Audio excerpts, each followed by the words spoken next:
This car that is driving along the perimeter of the Lake Arlington compressor station in Texas can be seen regularly around here. Inside are two members of the Environmental Protection Organization. Equipped with a thermal camera, Sharon and Ranjana are conducting surveys. Whoa. There's a lot of pollution here. This industrial site may seem insignificant, but its emissions are not. Arlington is situated on a large deposit of shale. Gas plants have spread like weeds here, and many are close to residential areas. For Sharon and Ranjana, the situation has become unacceptable. In 2015, economist Ranjana Bandari became a whistleblower. She condemns the expansion of drilling sites. So we are on Division Street, which goes east-west through Arlington, and it is one of Total Energy's drilling corridors. They have many drill sites here. Every 2 or 3 minutes, we'll see one. Do you see those tanks? And the homes are very close to it. It might be opening a valve. Let's go. Okay. Most of the sites are hidden. In fact, residents often don't know about them. Even when they do, they don't know about their true impact. Sharon and Ranjana want to show this man that the compressor station behind his business is harmful. The camera detects gas leaks. Everything we do is going to create something. Right. So. It's going to be methane and volatile organic compounds, so benzene, toluene, ethylbenzene, xylene, all kinds of nasty stuff.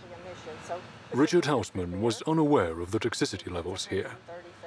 But the problem is, after you get past the heat signature, Sure. if you follow it, Yeah, it goes a good. it goes a You good can see it a ways. good 20 feet. Yeah. Yeah, and you can Yeah. smell it, like Right. over there, across the street. We thought it was the animal farm across the street there. The fertilizer or something. Had no idea. So much so, in fact, that he'd set up his own relaxation area overlooking the compressor. But the two activists don't believe in waiting around for the situation to improve, because it's the operating companies who have the upper They hand. continue to fraudulently underreport their emissions by 5-6 times what they are really emitting. The bottom line is we cannot trust the oil and gas industry.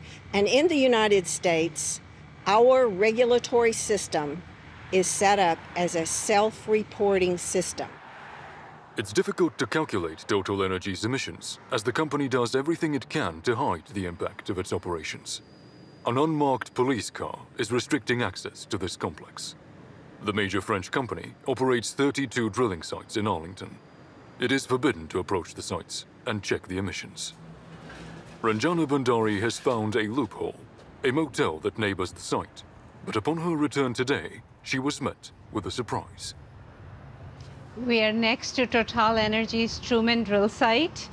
Until a few days ago, you could look straight into the drill site and see all their operations. But today I see a wall that blocks the view, possibly because they want to shield themselves from people's eyes and from reporters and cameras. They are hiding a highly problematic activity, fracking in a densely populated urban environment. Hydraulic fracturing is banned in France, as its pollution levels are deemed too high. Here in Arlington, which is home to 400,000 residents, there are 400 gas wells. The shale deposit named Barnett Shale is brimming with natural gas. To fracture the rock, a huge drilling rig is installed, then removed once the gas has been pumped, making extraction more discreet. But that doesn't stop the pollution.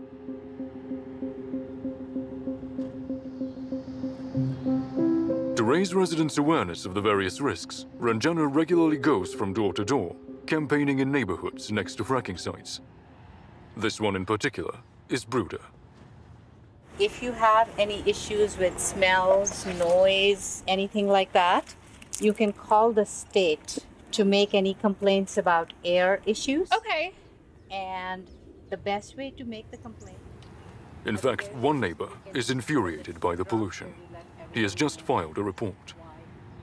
We live basically behind the oil fracking area, or whatever shale, whatever it is. And yeah, ever since it went up, there's been lights that come on 24 hours a day. So early in the morning, you see lights in the back windows. There's a bassy noise in certain rooms that just doesn't go away. The windows seem to rattle. I've talked to a few other neighbors, and there's rats that have been dispersed and other creatures that seem to be coming towards the houses because they're not going to their normal areas. For a long time, drilling permits were subject to approval by the town council, and local residents were invited to information meetings. But in 2021, the local council changed, and with it, the now purely administrative procedure. We're not happy because in the past, we've been able to stop drilling this close to homes, but this time we never even had the opportunity. Total got this permit from the city without even letting anybody know. So now we are disappointed because this has led to a very difficult situation for all these residents. Around 100 meters from the Truman Total site, there's a neighborhood of mobile homes. Many Latin American exiles live here. These families came to the US looking for a better life. Some of them came illegally. It's therefore difficult to find people willing to speak on camera. This mother accepted. Olga is 43 and has 3 children. Her youngest, Juarez, loves football. But for the past 2 months, he hasn't been playing as regularly. After playing football, he feels like lots of cough.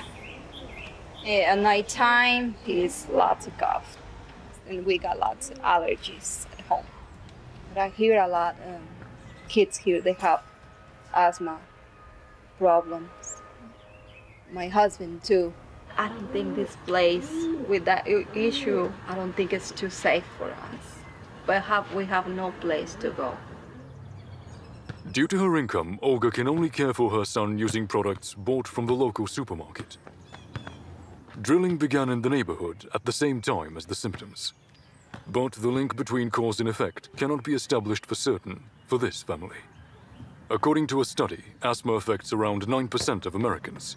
In Arlington, that number is 25%. This former pediatrician believes that hydraulic fracturing has effects on health. Children with asthma who are closer to the sites will have many more attacks than if they were not living within a mile of a fracking site. The closer they are, the higher the rate of or finding a prevalence of a lymphoma is for children. According to Ranjana, health risks are everywhere in Arlington, and they are a threat to all young people. So that's the middle school that I pointed out to you yesterday. Okay. It's middle school, which means 12 to 14-year-olds. And they have about 600 children. And just 2 minutes later, there's a very big drill site.